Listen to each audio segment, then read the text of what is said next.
This video will be on in-home etiquette when you are cleaning interior windows. Here I have laid out everything you will need to bring into the home when you are cleaning interior windows. We have our 8-foot extension pole for our backflip squeegee, our technician gear bag, our white step stool that is used only on the inside of customers' homes. We never use this step stool on the outside. Our solution bucket, a bucket for dirty rags, and our vacuum if we are performing a track deep cleaning. One of the most important parts of your in-home etiquette is that you always wear shoe covers. Shoe covers not only protect the customer's home, but make us look a lot more professional as a company. We have no exceptions to wearing shoe covers. You're not allowed to take off your shoes and go in with socks because this can be unsafe when you're using step stools and ladders. And you're not allowed to just wear in your normal shoes because you're going to track dirt into the customer's home. And this is a bad look and unprofessional as a company. So here's how you put them on. Once you have those on, you are then good to go to walk into the customer's home and walk about. It's important to only put the shoe covers on when you know you are not going to exit the house. So once you have all of your equipment and supplies into the home, then put on your shoe covers and enter into the home to start your window cleaning. What we do not want to happen is that you put on your shoe covers in the truck, walk across the street, and you're making a bunch of trips back and forth with your shoe covers on. This will rip them and get them full of dirt and defeat the purpose entirely of wearing shoe covers. It's important that when you are into the customer's home and you have all of your equipment, that you keep it in one central location.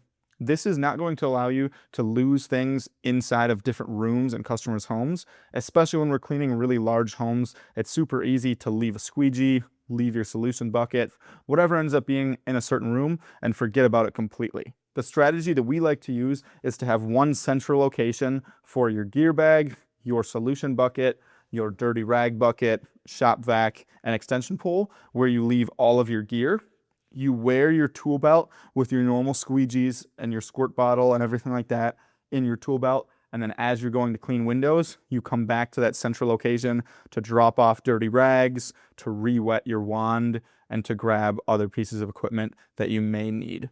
Using this central location is going to make sure that we don't leave things in customers' homes and that we have an extreme level of professionalism where if the customer is walking around during our cleaning, they don't see our equipment and gear spread out across their house. No one wants to see that, and that wouldn't be a good look for us as a company. So a couple other extremely important things to note when doing an interior window cleaning is one, no foul language whatsoever. As well, do not use any loud voices or take any phone calls while you're inside a customer's home. We want to talk a whisper or a very soft voice so we're not disturbing the customers. Our job as window cleaners is to make their life easier and take a task off of their hands. We do not want to make their life more difficult or disturb them at all while they're in their home. We have to keep in mind that customers are either sitting, enjoying their home, having some relaxing time, or working, and we don't want to disturb that at all. So we want to stay quiet and out of the way. So don't make it a bunch of noise, don't stomp around, and especially no foul language, no vaping or any use of drugs whatsoever, and keep your voice soft. Now let's talk about technique and strategy when cleaning windows inside of the customer's home. You see here we have windows on the front door, windows in the living room there, windows in the kitchen, and windows going out to the back patio here. There's also other rooms throughout the house. The worst thing you would want to do during an interior cleaning is zigzag around. We do one room on this side of the house, one room on that side of the house, because it's very easy to forget windows. We always want to work in a circular motion.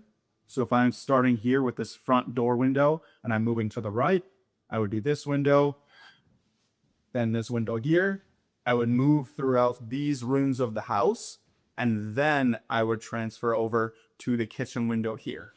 If you crisscross around, you're going to end up missing windows and customers will be unhappy. Always make sure that you are working in a circular motion and that you're using your inside voice.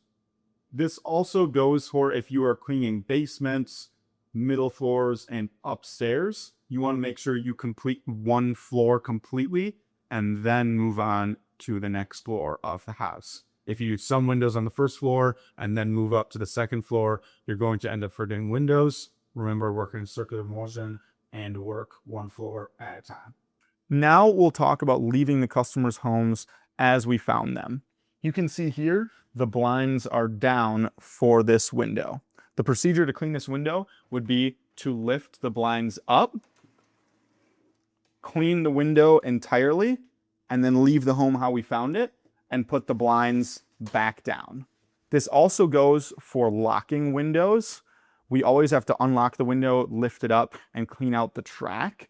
When you put the window back down, it's extremely important that we relock the window and leave it how we found it. Now we'll talk about moving furniture for customers. If there's something small that's in the way and it's not super valuable, like a little chair, this is something that we're fine with you moving out of the way, cleaning the window, and then moving back right away. If you have something that might be valuable or important to the customer, like an exercise bike or like little artifacts in front of their window, and you need to move those out of the way to get at that window, it's always common courtesy to talk to the customer and just double check that they are fine with you moving those things out of the way. Vases, trophies, things of that sort, just to make sure. Sometimes the customers like to move those things themselves if they are fragile. And just so all Yoshi's technicians are on the same page, being an interior window cleaner is a trustworthy service. Things that are grounds for immediate termination while doing interior window cleaning are extremely disrupting the customer in any way, use of foul language inside a customer's home, any theft, no matter how small the item, and any use of vaping or smoking devices inside of a customer's home.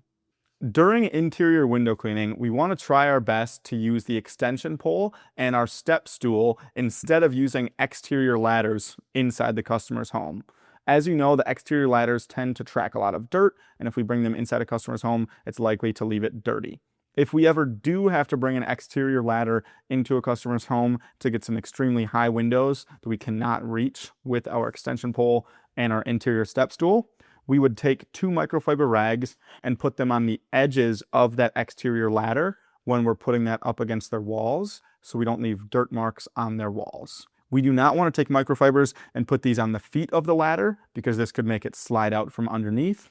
We would just want to wipe up the area where the feet were sitting and try our best to leave no traces of dirt in the customer's home.